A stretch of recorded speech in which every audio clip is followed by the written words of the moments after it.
And looking at some of the definitions of options: decision, self-determination, choice, preference, desire. I want to share something with you that's relative to critical options, because we all have them in our lives. And I want to ask you a question. What is the focus of your life? What is the focus of your life? In life, you have a critical option. You can take a stand in your life, or you can follow the crowd. See, people who follow the crowd, their lives are not focused. They're not immersed in anything. People who take a stand, they're living a life that has some power, a life of achievement, a life that has some meaning. People that are taking a stand in life, they are consciously involved in a process to design a life of substance. People who are following the crowd, these are people that they're just doing what everybody else is doing. So that's a crowded road over there. They're following the followers.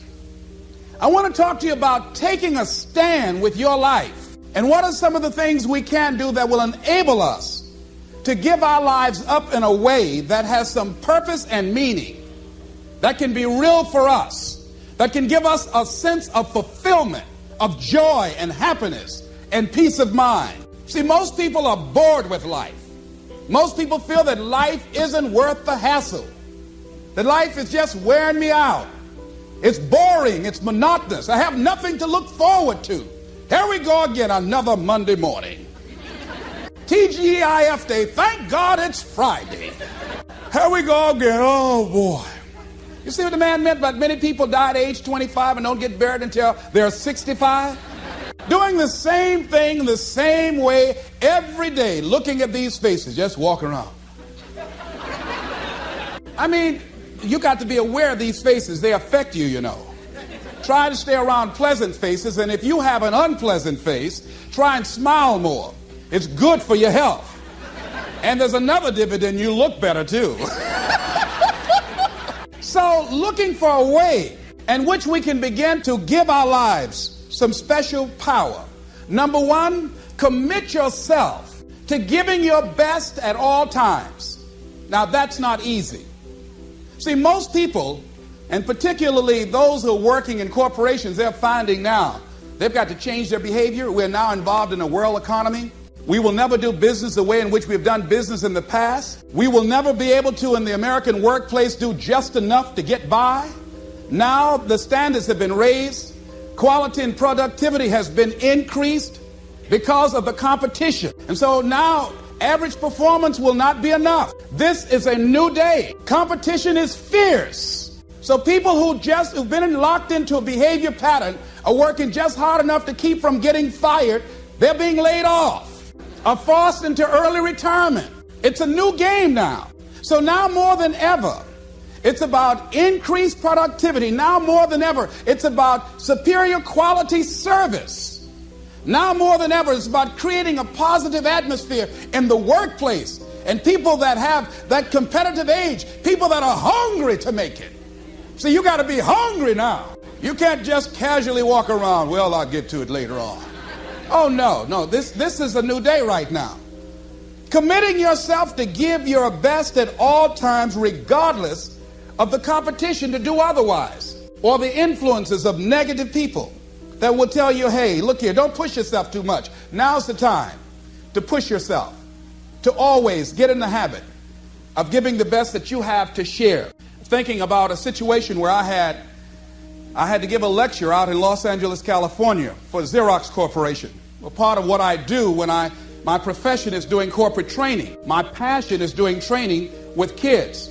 So when I go someplace, I always try and arrange for a community group to have a group of young people together for me to work with them on a volunteer basis in the evening. So I decided to go into an area of Los Angeles to talk with someone about doing that, and they suggested that I come to speak at a community center right outside Los Angeles at Carson Community Center. And because of the gangs in Los Angeles, one of the young men that was coming there to organize it, and his mother, he had a twin brother, and he took an interest in me because I have a twin. And his twin brother was the victim of a gang ritual They brought in a new member in the gang, and he had to prove that he was really with them and committed. And his job was just to select anybody at random and kill them. And he did that as this young guy was coming out of a store. So they told me, Mr. Brown, would you come over and talk to the teenagers here? There's a lot of depression and despair and hopelessness and people feeling powerless about the gangs. And bring with you some handouts and materials so you can do a workshop, and parents will be involved too. Would you be willing to do that? I said, well, I'm doing a full day seminar, and I'm usually just physically exhausted afterwards. How many people you say you're going to have? We guarantee at least 400 to 500 people there.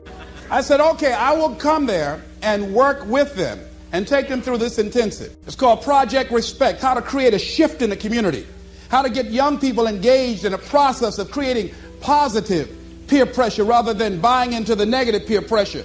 Instruments and techniques of how we can provide ongoing coaching for young people to begin to change how they see themselves and their values and how to resist negative peer pressure. So I came there after working in a seminar, totally exhausted, in that Los Angeles traffic. It took over an hour to get there. Got there, they only had 7 people. I had an attitude.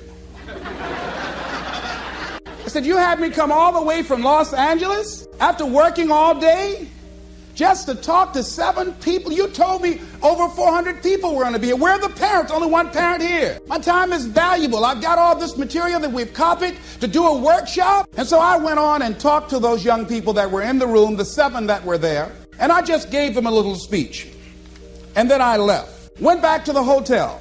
That night around 3:30 in the morning, the phone rang. The minister that invited me called me and said, Mr. Brown, I've got to ask for your attention for a moment. I said, what is it? Kenyatta, one of the young men who was there, want to talk to you. He was the brother of the guy that was killed. He'd like to talk to you. He's been here for over an hour, and I told him, please don't call you. But he insisted. Would you please talk to him for a moment? I said, yes, put him on the phone. Kenyatta, what can I do for you? He said, Mr. Brown, I listened to your tapes for a long time. I've grown to love you and admire you. Among the things that I heard on your tapes that you said, you must deal with circumstances such as you find them. You came in this evening, and I admit, no, we did not have the numbers that you asked for. No, we did not deliver as we had promised we would. But we were looking for you, the motivator, to give us some hope. We were depressed, and we don't know what to do. We were looking for some direction. And you were so caught up in pouting with your ego because we didn't have the place full. You didn't give us your best. I said, excuse me, I was laying in bed. I said, up then. Wait a minute here. Now, see, part of what won't let us grow in life is, number one, we identify when we get feedback. We start taking it personal. Number two, we start to justify. So I became defensive, and I said, wait a minute. I worked all day. I didn't charge y'all a quarter for this. I went carpet material. I came over there. I was there to give a training for the people, and all y'all had to do was bring people there. If you don't do it for me, for the next speaker that you have, at least provide an audience for him to work with. He said, are you through, sir? I said, yes. Mr. Brown, you said you must deal with circumstances such as you find them. We went round and round for about 45 minutes. Because my ego on the line, I can't let this young boy out debate me. He was not intimidated. I used all the verbal gymnastics and examples I could. He would not budge. And I said, okay, I'm sorry.